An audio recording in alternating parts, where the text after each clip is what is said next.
Number 4,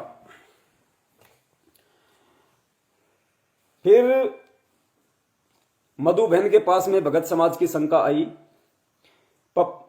पवन भगत जी, आप कहते हैं कि संत रामपाल जी स्वयं कबीर परमात्मा है, जबकि उन्होंने तो अपने गुरु स्वामी राम देवानंद जी महाराज के लिए सतगुरु शब्द का प्रयोग किया है और उन्होंने कहा है कि सतगुरु की भूमिका खुद कबीर परमात्मा ही निभाते हैं। फिर संत रामपाल जी स्वयं कबीर परमात्मा कैसे हुए? क्या यहां काशी के भंडारे में कबीर और केशव की तरह डबल रोल कर रहे थे?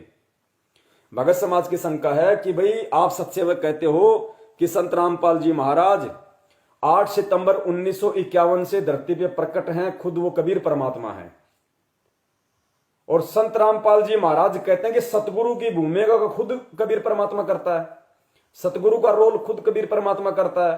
तो संत रामपाल जी महाराज जी तो अपने गुरु को सतगुरु कहते हैं, सतगुरु रामदेवानंद जी महाराज।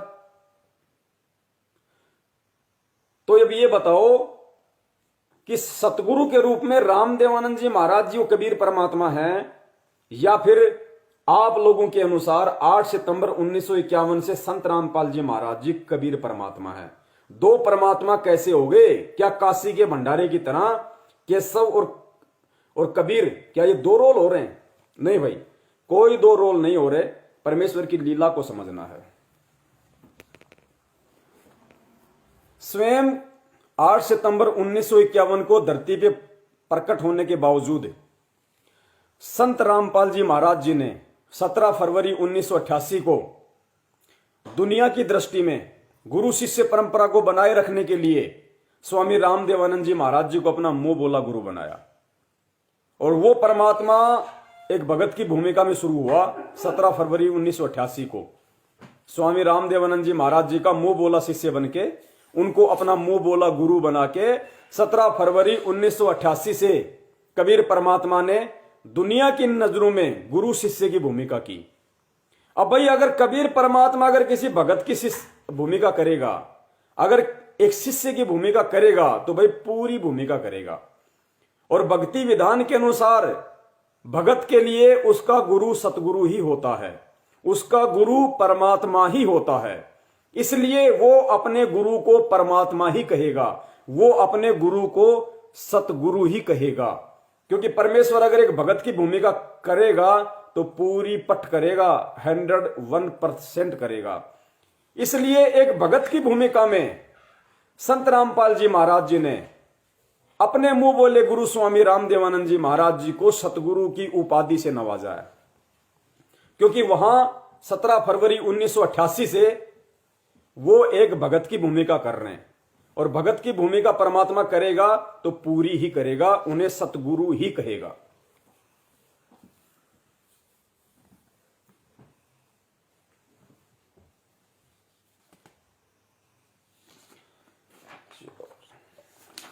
आखिरी पॉइंट है 5 नंबर, इसमें 4-5 सवाल हैं। सवाल नंबर 5, भगत समाज का फिर मधु बहन के पास में सवाल आया। सत्साई पवन भगत जी, अन्य कोई प्रमाण जिसे ये और पुख्ता हो सके कि कबीर परमात्मा सतगुरु रामपाल जी महाराज जी के स्वरूप में 8 सितंबर 1951 से धरती पर प्रकट हैं, और वास्तव में 17 फरवरी के दिन उनका बोध दिवस मनाने वाला भक्ति इतिहास में मूर्खों की श्रेणी में गिना जाएगा। इतने सबूत दिखा दिए, फिर भी भाई कह रहा है कि भाई और कोई ऐसा कोई सबूत दो, ऐसा और कोई ठोस कोई प्रमाण दो जिससे ये हमारे को पूरा ये पुख्ता हो जाए कि 8 सितंबर 1951 से धरती पे सतगुरु रामपाल जी महाराज जी के स्वरूप में कबीर परमात्मा मौजूद हैं, और वास्तव में 17 फरवरी को उनका बोध दिवस मनाने वाला दुनिया का सबसे बड़ा मूर्ख इंसान होगा। देखो भगत जी, परमेश्वर ने दया की है, जरूर आपका पेटा भरेंगे। देखिए कुछ पॉइंट हैं, कुछ निष्कर्ष सतगुरुदेव जी के आशीर्वाद से हमने सत्संगों से निकाले हैं, वो आपके सामने हम रख रहे हैं। मानना या ना मानना ये आपके अपने विवेक के ऊपर है। देखिए, अगर संत रामपाल जी महाराज 8 सितंबर 1951 से स्वयं कबीर परमात्मा ना होकर अगर एक जीव श्रेणी में है, आप और हमारी तरह हैं, और यदि सतलोक से भेजी गई कोई आत्मा है जैसा कि गुरु जी कहते हैं कि मैं तो कबीर परमात्मा का भेजा हुआ संत हूं, मैं तो उनका भेजा हुआ दूत हूं, मैं तो उनका भेजा हुआ दास हूं, आप आत्माओं को जगाने के लिए आया हूं। तो यदि संत रामपाल जी महाराज सतलोक से भेजी गई कोई आत्मा है, तो पुण्यात्माओं विचार करना, परमेश्वर की एक वाणी है कि पृथ्वी ऊपर पग जो धारे वो करोड़ जीव एक दिन में मारे। पृथ्वी के ऊपर एक इंसान सुबह रोजी रोटी के लिए निकलता है और शाम को अपने घर से आता है वापस, तो परमात्मा कहते हैं 1 करोड़ जीवों की हत्या का पाप बोझ अपने सिर पे रख के लाता वो सारा दिन में। पृथ्वी ऊपर पग जो धारे करोड़ जीव एक दिन में मारे। अगर संत रामपाल जी महाराज एक सामान्य व्यक्ति होते, एक सामान्य इंसान होते, तो 8 सितंबर 1951 से पुण्यात्माओं वो कितने पाप कर्मों का बोझ अपने सिर पे रख चुके होते। और एक जीव जिसके सिर पे अनगिनत पाप कर्मों का बोझ हो, वो दूसरों को नाम उपदेश देके कैसे उनका बोझ कम कर सकता है, कैसे उनका बोझ हल्का कर सकता है, जबकि नाम देने वाले के यानी सामने जो कोई उनका भगत बनेगा, शिष्य बनेगा, उसके पाप कर्म उल्टा उसके सिर पे आ जाते हैं। शिष्य पार तभी तो होगा ना जब शिष्य के पाप कर्म हल्के होंगे। तो शिष्य के पाप कर्म कौन ले रहा अपने ऊपर नाम देके? गुरु। तो अगर संत रामपाल जी महाराज अगर 1997 में यदि वो परमात्मा बने, तो नाम तो 1994 से देने लग गए, तो वो खुद भी जीव और दूसरे जीवों को नाम देके और उनके पाप कर्म अपने सिर पे ले रहे। इसका जो एग्जाम्पल है वो हमने काशी के भंडारे को लेकर चलना पड़ेगा। जिस प्रकार संत रामपाल जी महाराज जी को लोग मानते हैं कि वो परमात्मा की भेजी हुई आत्मा है, उनका संत है। पुण्यात्माओं, काशी का जब भंडारा हुआ था तो काशी के भंडारे में परमात्मा जितने भी सेवादार थे और जितने भी आत्माओं को परमात्मा बैल बना के लाए थे, जिनके ऊपर सामान रख के लाए थे, पुण्यात्माओं ध्यान देना, ये दिमाग पे जोर देना, अगर जीव होते तो क्या होता। जितने भी 9 लाख बैल परमात्मा ने उन जीव आत्माओं को बनाया अपनी शब्द शक्ति से, उनके ऊपर सामान लाद के लाए, और सेवादार भी परमात्मा सतलोक से ही लेके आए थे हंस आत्माएं, यानी परोसने का काम भी सतलोक वाली ही आत्मा कर रही थी। फिर गुरुजी ने क्या बताया कि वो 9 लाख बैल और वो जितने भी जो सेवादार थे, उनमें से किसी के भी पैर धरती से टच नहीं हो रहे थे। धरती से 1 फुट ऊपर उन सभी सेवादारों के पैर थे। धरती से 1 फुट ऊपर वो आत्मा कहां से आई थी? सतलोक से। और उन परमात्मा ने उन सभी सेवादारों के पैर धरती से 1 फुट ऊपर क्यों रखे? क्योंकि ये काललोक का विधान है जो परमात्मा भी नहीं तोड़ता, कि पृथ्वी ऊपर पग जो धारा है वो करोड़ जीव एक दिन में मारा है। तो वो आत्माएं तो 3 दिन तक रुकी थी भंडारे में। 3 दिन में तो उनके ऊपर 3 करोड़ पाप कर्म सिर हो जाते, और जिनके ऊपर 3 करोड़ पाप कर्म सिर चढ़ जाते फिर वापस वो सतलोक नहीं जा पाते। तो अगर संत रामपाल जी महाराज जी भी अगर कबीर परमात्मा की भेजी हुई कोई आत्मा होती, तो जाहिर सी बात है अगर वो आत्मा अगर पृथ्वी पे पैर रखेगी तो उसके साथ क्या होगा? वो खुद ही पार नहीं हो पाएगा, दूसरों को कहां से पार करेगा? अगर जब कबीर परमात्मा खुद जबकि उनके साथ आए थे, उन आत्माओं के तो कबीर परमात्मा केशव बंजारे के रूप में खुद साथ आए थे, उसके बाद भी परमात्मा ने उन आत्माओं को जमीन से 1 फुट ऊपर रखा। जबकि संत रामपाल जी महाराज जी अगर सतलोक से भेजी हुई आत्मा है तो उनके साथ तो कबीर परमात्मा भी नहीं आए और उनके तो पैर भी जमीन पे टिके हुए हैं। तो भाई ये क्या कारण है? अगर आत्मा है और जमीन पे पैर टिके हैं तो भाई कितने पाप कर्म उनके सिर पे चढ़े हुए हैं, और जिसके खुद के पाप कर्म हल्के नहीं हो सकते, दूसरों को नाम देके कहां से कर देगा? उल्टे और पाप अपने सिर पे रख रहा है। तो कौन है धरती पे? सतलोक से भेजी हुई आत्माओं को तो परमात्मा ने जमीन से 1 फुट ऊपर रखा। कहीं इन नालायकों के, इन मेरी हंस आत्माओं के अगर गलती से भी अगर इस पाप लोक की, क्योंकि ये पाप लोक है, ये पृथ्वी लोक है, ये पाप लोक है, यहां तो पैर रखने से भी पाप होता है। इसलिए परमात्मा ने उन 9 लाख आत्माओं के, उन सेवादारों के जमीन पैर जमीन से टच नहीं होने दिए, क्योंकि मालिक को पता था, और यहां का विधान परमात्मा भी नहीं तोड़ता, वो पार नहीं हो सकते थे वो सेवादार। तो अगर संत रामपाल जी भी अगर उन्हीं आत्माओं की तरह एक आत्मा है और सतलोक से भेजी हुई है, तो पुण्यात्माओं फिर वो जमीन पे पैर रख के क्यों चल रहे हैं भाई? उनके तो कितने पाप कर्म बढ़ गए होंगे, वो खुद ही पार नहीं हो सकते, दूसरों को कैसे पार कर देंगे? इसलिए परमात्मा अपने आप को छुपाते हैं कि मैं भगवान का भेजा हुआ संत हूं। जिस प्रकार काशी के भंडारे में परमात्मा ने केशव बंजारे का रूप बनाया, आज हम सबको पता है। आज ये कोई नहीं कह सकता कि वो कबीर परमात्मा नहीं थे। नहीं भाई, खुद कबीर परमात्मा ही केशव बंजारे का रूप था। गुरुजी बता रहे हैं, वाणियों में लिखा हुआ है। संध्या आरती में हम पढ़ते हैं, सुन केशव करतार, ऐसी कुछ वाणी है परमात्मा की, कृपा निधान सुन केशव करतार, गरीब दास मुझ दीन की तुम रखियो बहुत संभार। तो खुद वो केशव रूप में खुद कबीर परमात्मा धरती पे मौजूद था। लेकिन उस समय उन्होंने क्या कहा? जब सिकंदर लोदी ने उनसे पूछा कि भाई आप कौन हो और कबीर जी कहां है, तो केशव बंजारे रूप में कबीर परमात्मा ने क्या कहा कि भाई मैं तो उनका पगड़ी बदल यार हूं, मैं तो उनका पगड़ी बदल यार हूं, मित्र हूं। और उन्होंने एक छोटी सी चिट्ठी भेजी थी मेरे पास में कि भाई ऐसे छोटा सा भंडारा है, अपने आप को छुपाया उन्होंने। ठीक इसी प्रकार 8 सितंबर 1951 से धरती पे खुद कबीर परमात्मा प्रकट है और लीलामय तरीके से अपने आप को छुपाते हुए उस परमात्मा का भेजा हुआ दास बताते हैं, उस परमात्मा का भेजा हुआ संत बताते हैं।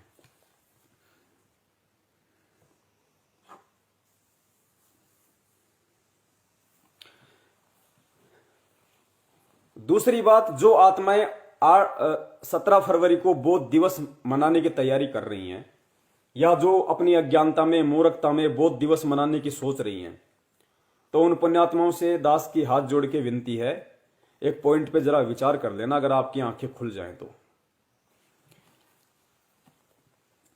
भक्ति विधान के अनुसार, क्योंकि गुरु अगर शिष्य की भूमिका करेगा तो पूरी करेगा।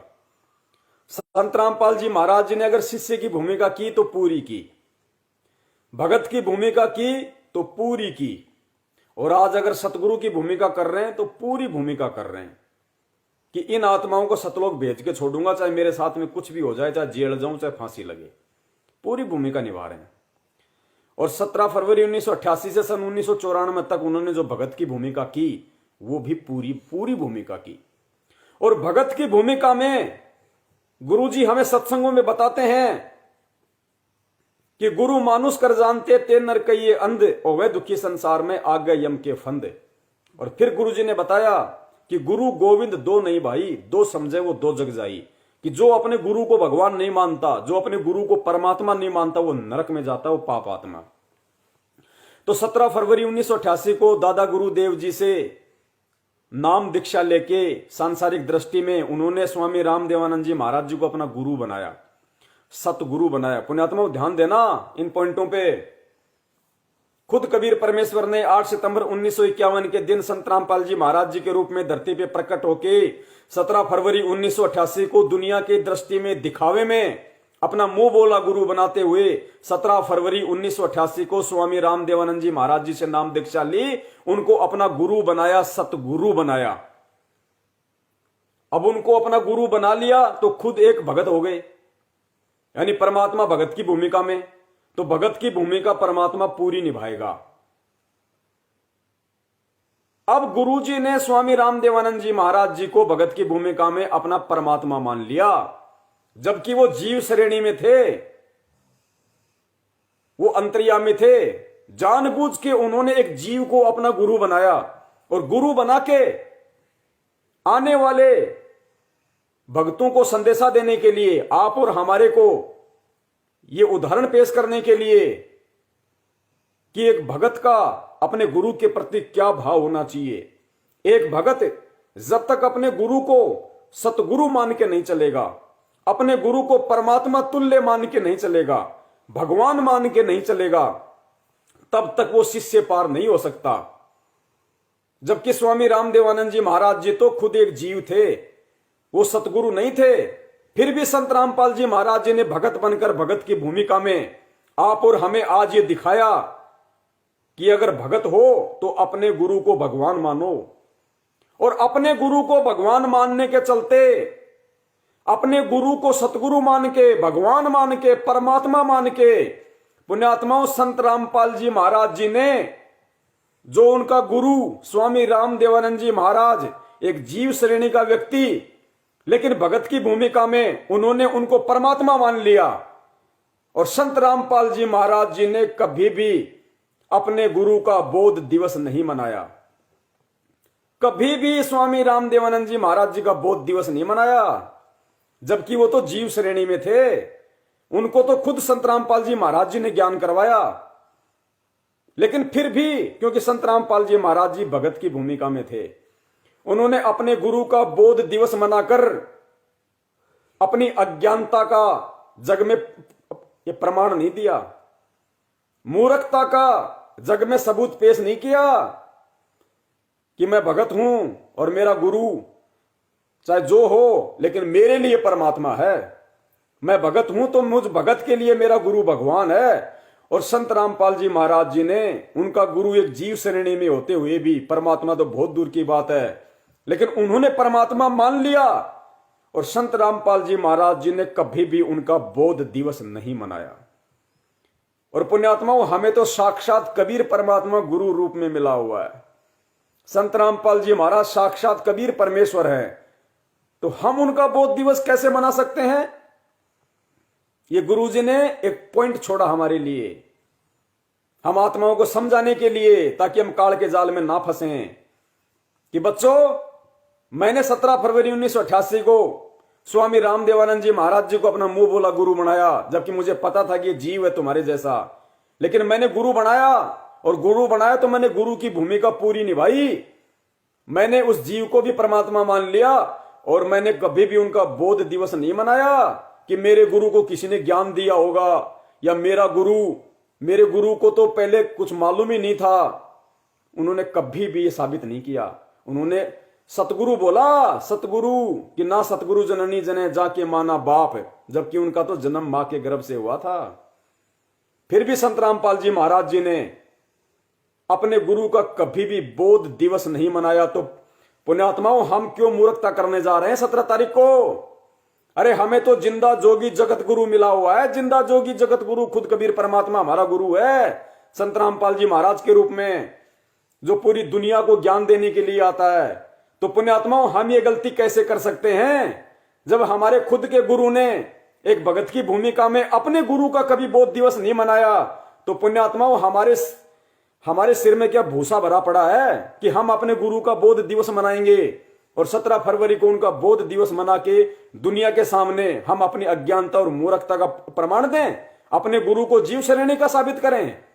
एक तरफ तो हम कहते हैं कि मेरे गुरु से बड़ा कोई महाज्ञानी नहीं, कोई तत्वज्ञानी नहीं, और उनका बोध दिवस मना के हम ये खुद साबित कर रहे हैं कि मेरे गुरु जी को तो 1988 से पहले कहेगा भी नहीं पता था।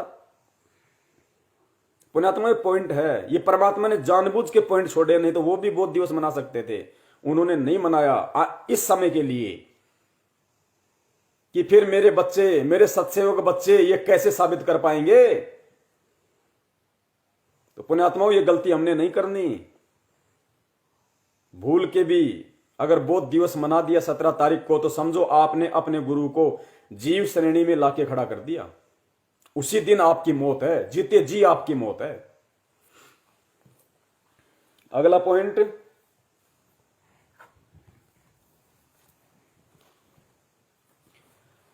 जो लोग ये कहते हैं अपने आप को बहुत ज्यादा सयाना समझ के, ज्ञानी समझ के, कि भाई पवन दास कहता भाई हमें कबीर प्रगट दिवस नहीं मनाना, हमने बोध दिवस नहीं मनाना। अब ये बताओ, गुरुजी क्यों मनाया करते थे? गुरुजी क्यों कबीर प्रगट दिवस मनाया करते थे? गुरुजी ने क्यों गरीबदास जी महाराज जी का बोध दिवस मनाया, जबकि गरीबदास जी महाराज जी तो खुद परमात्मा थे? फिर गुरुजी ने क्यों गरीबदास जी महाराज जी का बोध दिवस मनाया? गुरुजी ने क्यों आश्रम में हर साल कबीर प्रकट दिवस मनाया, तो हम क्यों नहीं मनाए? अरे महाज्ञानी भाइयों, यही तो परमात्मा हमारी परीक्षा ले रहा है। यही तो कबीर परमात्मा हमारी परीक्षा लेता है। हमें गुरु की करनी को नहीं देखना, हमें गुरु की कथनी के ऊपर चलना है। अगर संत रामपाल जी महाराज जी ने कबीर जी का प्रगट दिवस मनाया तो प्रगट दिवस मनाना उनके लिए जरूरी था। वो खुद कबीर परमेश्वर हैं, लेकिन फिर भी उन्होंने 650 साल पहले वाले उस फोटो को कबीर परमात्मा बता के उनका प्रगट दिवस मनाया। क्यों मनाया? क्योंकि अगर वो खुद कहे कि मैं कबीर परमात्मा हूं तो हम कोई यकीन नहीं करते। और सतगुरु रामपाल जी महाराज जी ने अपने आप को सतगुरु की भूमिका में, संत की भूमिका में इस दुनिया के सामने इन 33 करोड़ देवी देवताओं की ये जो व्यर्थ की हम जो पहले जो भक्ति विधि कर रहे थे, हम जो इनको भगवान मान के बैठे हुए थे, इन सबसे पीछा छुड़वाने के लिए उस कबीर परमात्मा संत रामपाल जी महाराज ने खुद एक संत बन के कबीर जी को परमात्मा साबित करना जरूरी था। उस फोटो को दिखा के कि देखो ये है कबीर भगवान जो 650 साल पहले लहर तारा तालाब पे प्रकट हुए थे शिशु रूप में। संत रामपाल जी महाराज जी की ये मजबूरी समझ लो या ये जरूरी समझ लो, उनको कबीर जी की फोटो के हिसाब से कबीर जी को भगवान बताना जरूरी था। अगर वो वेदों से, कुरान से, पुराण से, गीता जी से उस फोटो को दिखा के अगर उनको कबीर परमात्मा साबित ना करते तो पुण्यात्माओं आज हम ब्रह्मा विष्णु महेश की भक्ति कैसे छोड़ते? आदमी दूसरी सीढ़ी पे उस समय चढ़ता है जब उसको ऊपर कोई सीढ़ी दिखाई देती है। नीचे की सीढ़ी को आदमी उस समय छोड़ता है जब ऊपर उसको कोई सीढ़ी दिखाई देती है। अगर संत रामपाल जी महाराज जी कबीर जी को भगवान ना बताते, 650 साल पहले वाली फोटो ना दिखाते, तो हम कभी भी ये नीचे की भक्ति नहीं छोड़ सकते थे। इसलिए संत की भूमिका में, सतगुरु की भूमिका में उनके लिए कबीर प्रगट दिवस मनाना जरूरी था और वो अंत तक मनाते रहेंगे। लेकिन संत रामपाल जी महाराज जी ने कभी अपने भगत से ये नहीं कहा कोई भी उनका सत्संग दिखा देना, कोई भी उनकी वाणी दिखा देना। संत रामपाल जी महाराज जी ने खुद कबीर प्रगट दिवस मनाया, खुद गरीबदास जी महाराज जी का बोध दिवस मनाया। लेकिन संत रामपाल जी महाराज जी ने अपने किसी भी भगत को कभी भी ये नहीं कहा कि बच्चों तैयारी करो, कबीर प्रगट दिवस आ रहा है, हम कबीर प्रगट दिवस मनाएंगे। बच्चों तैयारी करो, गरीबदास जी महाराज जी का बोध दिवस आ रहा है, हम गरीबदास जी महाराज जी का बोध दिवस मनाएंगे। ये पॉइंट है। कभी नहीं कहा संत रामपाल जी महाराज जी ने अपने किसी भी भगत को, ना सतलोक आश्रम मैनेजमेंट को कहा, ना कभी अपने सत्संगों में कहा कि बच्चों 17 जून को कबीर साहिब जी का प्रगट दिवस आ रहा है, तैयारी करो, हम कबीर प्रगट दिवस मनाएं। कभी नहीं कहा उन्होंने ये कहा कि अगला सत्संग कबीर प्रगट दिवस के उपलक्ष्य में होगा। अगला 7 दिवसीय सत्संग गरीबदास जी महाराज जी के बोध दिवस के उपलक्ष्य में होगा। उन्होंने मनाने के लिए नहीं कहा कभी। ये मनाने का ठेकेदारी सतलोक आश्रम मैनेजमेंट हरियाणा ने ले रखी थी। ये लोग मनाया करते थे और इनके पीछे ये लाखों की मूर्ख संगत पीछे पीछे हो लिया करती थी। क्योंकि सतलोक आश्रम मैनेजमेंट हरियाणा ने, गुरुजी के परिवार वालों ने तो कभी गुरुजी को परमात्मा वाली दृष्टि से देखा ही नहीं, कभी उनको गुरु ही नहीं माना। कबीर परमात्मा मानना तो बहुत दूर की बात है। इसलिए ये लोग खुद कबीर प्रगट दिवस की तैयारियां करते थे, खुद ये मनाया करते थे, क्योंकि ये गुरुजी को कबीर नहीं मानते थे, ये कबीर केवल उस फोटो को मानते थे। जबकि गुरुजी ने कभी नहीं कहा कि बच्चों जून का महीना आ रहा है, हमें कबीर प्रगट दिवस मनाना है, कभी नहीं कहा गुरुजी ने।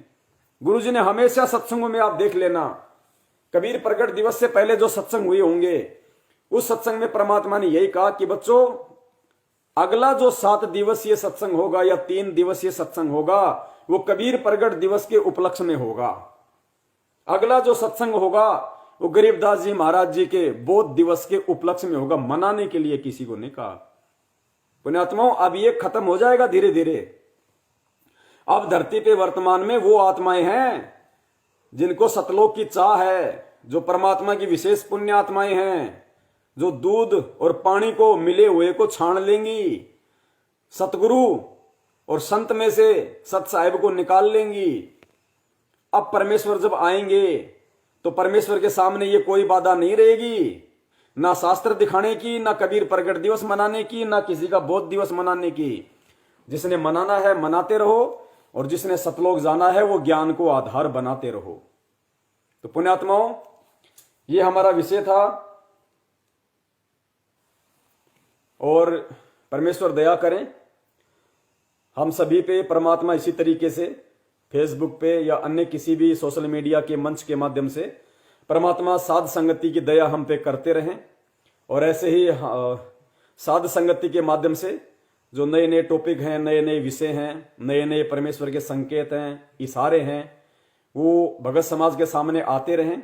हम सबकी आत्मा ऐसे ही गदगद होता रहे, हम सबका विश्वास अपने भगवान पे, अपनी भक्ति पे, अपने गुरु पे इसी तरीके से बढ़ता रहे, दृढ़ होता रहे।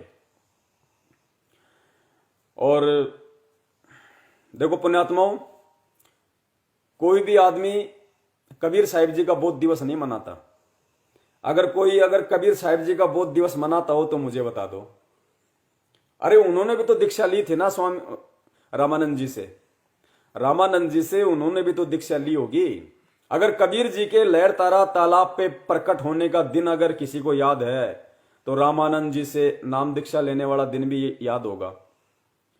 तो ये बताओ, कबीर साहब का बोध दिवस क्यों नहीं मनाते? जो व्यक्ति कबीर साहब का प्रगट दिवस मनाते हैं वो कबीर साहब का बोध दिवस क्यों नहीं मनाते? क्योंकि उन्हें अच्छे से पता है कि कबीर साहब जी को कोई बोध नहीं करा सकता, कबीर साहब जी को कोई ज्ञान नहीं करा सकता, इसलिए आज उनका कोई बोध दिवस नहीं मनाता। लेकिन संत रामपाल जी महाराज जी का मना रहे हैं, यही सबसे बड़ी गलती कर रहे हैं, क्योंकि हम संत रामपाल जी महाराज जी को कबीर परमात्मा नहीं मानते, इसलिए हम उनका बोध दिवस मनाने की सोच रहे हैं। वरना कबीर साहब का बोध दिवस क्यों नहीं मनाते भाई? क्योंकि पता है कि वो कबीर जी थे भाई, खुद वो परमात्मा था वो कबीर साहब, और उन्होंने तो रामानंद जी को मुंह बोला गुरु बनाया था। और कबीर जी को भाई कौन ज्ञान करा देगा? वो तो जगत गुरु थे। पुण्यात्माओं, वो जगत गुरु, वो कबीर परमात्मा, जिस दिन आप अपने गुरु संत रामपाल जी महाराज जी को मान लोगे ना, उस दिन तो आप भगत बनोगे, भगत। अभी ये मत सोचो कि आपकी भक्ति शुरू हो गई है। जिस दिन हम गुरु को परमात्मा मान लेंगे हृदय से, इस ज्ञान को आधार बना के, गुरु जी ने स्पष्ट सत्संग में बोल रखा पुण्यात्माओं, उसके बाद तो तुम्हारी भक्ति शुरू होगी। आज तक तो बस वैसे चल रहा है मामला, डब्बा डोल डब्बा डोल। जब तक हम गुरु को परमात्मा नहीं मानेंगे तब तक तो हमारी भक्ति भी शुरू नहीं होती। तो जितने भी मेरे भाई बहन जो लाइव जुड़े हुए हैं, चाहे 2014 के बाद वाले उपदेशी हों, चाहे 2014 से पहले वाले हों, आप सभी से दास की करबद्ध विनती है। दास का काम केवल सतगुरुदेव जी के आशीर्वाद से, उनकी प्रेरणा से आप जी तक ये सत संदेशा पहुंचाने का था। उसके बाद पुण्यात्माओं आपकी अपनी मर्जी है, क्योंकि हम कोई सतलोक आश्रम मैनेजमेंट हरियाणा की तरह काल एजेंट नहीं है, हम कोई तानाशाह व्यक्ति नहीं है कि हम जबरदस्ती हम किसी से कोई बात को मनवाएं, और अगर कोई आनाकानी करे तो फिर हम उनको डराएं धमकाएं कि तेरा नाम खंड हो जाएगा, गुरुजी का आदेश है, बीजेपी को वोट नहीं देगा फिर जिंदगी में तेरा नाम ही शुद्ध नहीं होगा, तेरे को आश्रम में नहीं घुसने दिया जाएगा। पुण्यात्माओं, ये भक्ति मार्ग है। परमेश्वर ने आत्मा को स्वतंत्र छोड़ा हुआ है। जब परमेश्वर अपनी आत्मा के ऊपर किसी प्रकार का कोई दबाव नहीं देते तो पुण्यात्माओं, हम परमेश्वर की आत्माओं पे, अपने भगत भाई बहनों पे दबाव देने वाले कौन है? इस आत्मा को परमात्मा ने सतलोक में भी स्वतंत्र छोड़ रखा था, इस आत्मा को परमात्मा ने आज भी स्वतंत्र छोड़ रखा है। अगर सतलोक में परमात्मा ने यदि आत्मा पे कोई पाबंदी लगाई होती तो हम काल के साथ यहां नहीं आ पाते, लेकिन सतलोक में परमात्मा ने हमें स्वतंत्र रखा हुआ था। परमात्मा ने हमें यही कहा था कि पुण्यात्माओं, जो जो इसके साथ में जाना चाहता है वो अपनी स्वीकृति दे दे। तो जिसने स्वीकृति दी उसी को परमात्मा ने यहां भेजा है, अन्यथा किसी को नहीं भेजा परमात्मा ने। तो सतलोक में भी परमात्मा ने इस आत्मा को स्वतंत्र रखा हुआ है, और आज भी परमात्मा ने इस आत्मा को स्वतंत्र रखा हुआ है। भाई जिसके ज्ञान समझ में आए वो आदमी भक्ति करो, वो आदमी इस पंथ में रुको, जो आदमी नियम निभा सके, जो मर्यादा निभा सके, वो आदमी इस पंथ में रहो, इस पंथ में जुड़ो, अन्यथा आप यहां से जा सकते हो। आपकी यहां इस पंथ में कोई आवश्यकता नहीं है। अगर परमात्मा दबाव दे तो उससे बड़ा फिर समर्थ कौन? परमात्मा से बड़ा शक्तिशाली कौन? वो तो गर्दन पकड़ के 2 मिनट में सीधा कर दे। लेकिन ये मार्ग पुण्यात्मा दबाव का नहीं है, ये मार्ग ज्ञान आधार का है। और ये कलयुग की पिछली पीढ़ी परमात्मा ने स्पेशली ज्ञान आधार के लिए ही चुनी है। जो आत्मा इस वक्त ज्ञान आधार नहीं बनाएगी और जो आत्मा देखा देखी चलेगी, किसी को सीनियर भगत समझ के उसके पीछे लग जाएगी, किसी को गुरु जी का भाई समझ के उसके पीछे लगी रहेगी, किसी को गुरु की बेटी समझ के उसके पीछे लगी रहेगी, वो आत्मा कभी भी ज्ञान आधार नहीं बना सकती। और जो ज्ञान आधार नहीं बना सकता वो कभी भी सतलोक नहीं जा सकता। इसका हमें भी बड़ा दुख है, हमें भी बड़ा खेद है। इसलिए हम सतगुरुदेव जी के निमित्त होके, उन्हीं के आशीर्वाद से, उन्हीं की प्रेरणा से एक छोटा सा हमारा ये प्रयास है, परमात्मा की आत्माओं तक हमें संदेशा पहुंचा सकें, उन्हें परमात्मा की यथार्थ जानकारी दे सकें कि जिस सतगुरु रामपाल जी महाराज जी ने कबीर जी को भगवान साबित किया है, तो साबित करने वाला कौन है? कबीर जी को साबित कौन कर सकता है? कबीर जी को स्वयं कबीर ही साबित कर सकता है, और कबीर को कबीर साबित करने वाला दुनिया में और कोई नहीं है।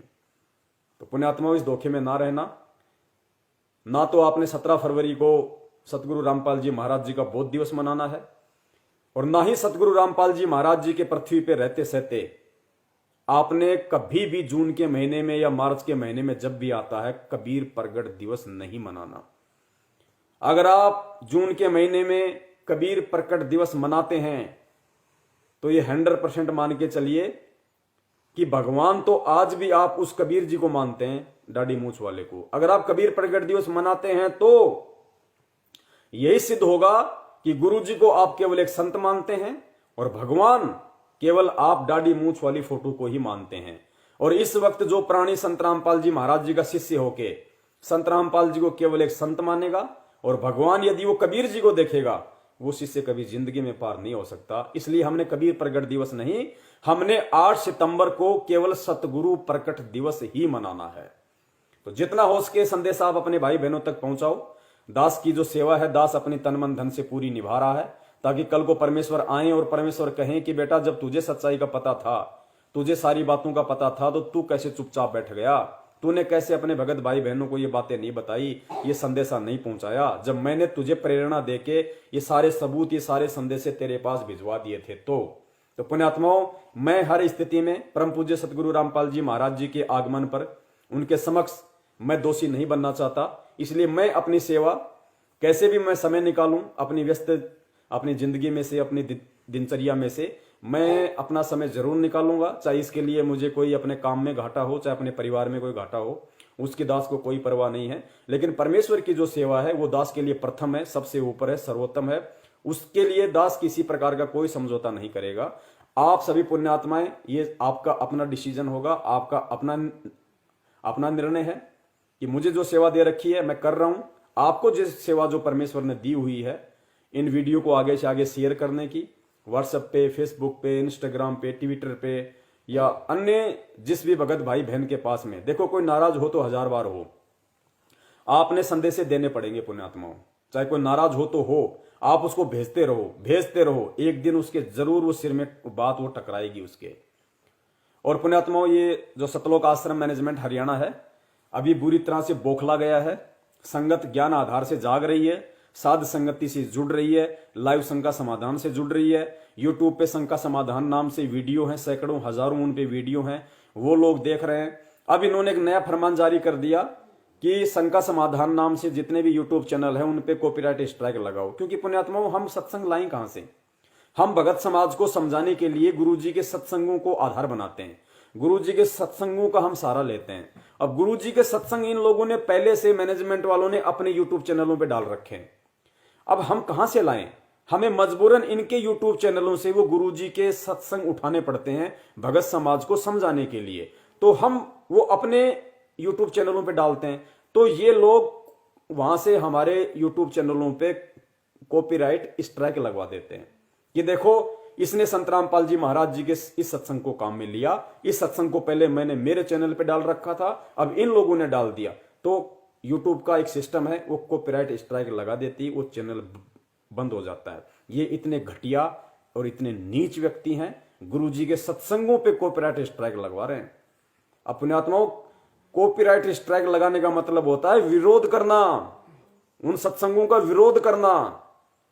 अब ये काला एजेंट नहीं तो और कौन होगा काला एजेंट धरती पे, जो गुरु जी के सत्संगों पे कॉपीराइट स्ट्राइक लगवा रहे हैं। तो पुण्यात्माओं, दास निवेदन करता है, हालांकि हम अपनी कोशिश जारी रखेंगे सत्सेवक भाई बहनों ने ठान लिया है कि हम ये हमारा एक चैनल बंद करवाएंगे, हम 4 जीमेल आईडी ओपन करके 4 शंका समाधान नाम से यूट्यूब चैनल खोलेंगे। करने दो इनको, कितने बंद करते हैं। और लेकिन मेरा एक विशेष निवेदन है आप सभी भाई बहनों से, आप ये जो लाइव वीडियो देख रहे हैं, ऊपर जो मैसेज है उस मैसेज में मुझ पवन दास की ईमेल आईडी है और उसके नीचे शंका समाधान नाम से मेरा फेसबुक का ग्रुप है, उसका लिंक मैंने भेजा हुआ है। आप शंका समाधान नाम का जो फेसबुक का मेरा जो ग्रुप है, ऊपर जो फेसबुक में दिया हुआ है, ऊपर जो मैसेज में दिया हुआ है, आप उस पर क्लिक करके और फेसबुक का जो मेरा शंका समाधान का जो मेरा फेसबुक का जो ग्रुप है उसको आप जरूर ज्वाइन कर लें, क्योंकि फेसबुक ये लोग बंद नहीं करवा सकते और फेसबुक यूट्यूब से भी बड़ा प्लेटफॉर्म है। तो परमेश्वर दया करेंगे, आप जितने भी भगत भाई हैं आप सभी उसको ग्रुप को जरूर ज्वाइन कर लें और जो मेरी फेसबुक की जो आईडी है आप उसको फॉलो कर लें, क्योंकि मेरे फ्रेंड्स तो पूरे 5000 पूरे हो चुके हैं, फॉलोअर्स में भी लगभग 1500 के आसपास हो गए ऊपर। तो आप मेरी फेसबुक आईडी को फॉलो कर लें ताकि जब भी मैं लाइव आऊं, कभी अगर इमरजेंसी में भी अगर मेरे को लाइव आना पड़ा संडे के अलावा, तो अगर आपने मुझे फॉलो किया हुआ है तो ऑटोमेटिक आपके पास में संदेश पहुंच जाएगा लाइव का। तो आप मेरी फेसबुक आईडी को भी फॉलो कर लीजिए और शंका समाधान नाम से जो मेरा फेसबुक का जो ग्रुप है, ऊपर मैसेज में जो लिंक दिया हुआ है, आप उसको भी ज्वाइन कर लीजिए। और इसी तरीके से ये आपकी अपनी मर्जी है, आप साथ संगति के माध्यम से सच्चाई से रूबरू होते रहिए और परमात्मा के चरणों में अपनी सेवा लगाते रहिए। सत साहिब बंदी छोड़ सतगुरु रामपाल जी महाराज की जय हो। सत साहिब। तन मन शीस ईस अपने पे, तन मन शीस ईस अपने पे, पहले में चोट चढ़ावे जब कोई राम भक्त गत पावे हो जी, जब कोई राम भक्त गत पावे हो जी। तन मन शीस ईस अपने पे, तन मन शीस ईस अपने पे, पहलम चोट चढ़ावे जब कोई राम भक्त गत पावे हो जी, जब कोई राम भक्त गत पावे हो जी। भाई सतगुरु तिलक अजप्पा माला, युक्त जटा रखवावे, सतगुरु तिलक अजप्पा माला, युक्त जटा रखवावे। जत को पीन सत का चोला, भीतर बेख बनावे जब कोई राम भगत गत पावे हो जी, जब कोई राम भगत गत पावे हो जी। भाई लोक लाज मर्याद जगत की, तरण ज्यों तोड़े बगावे,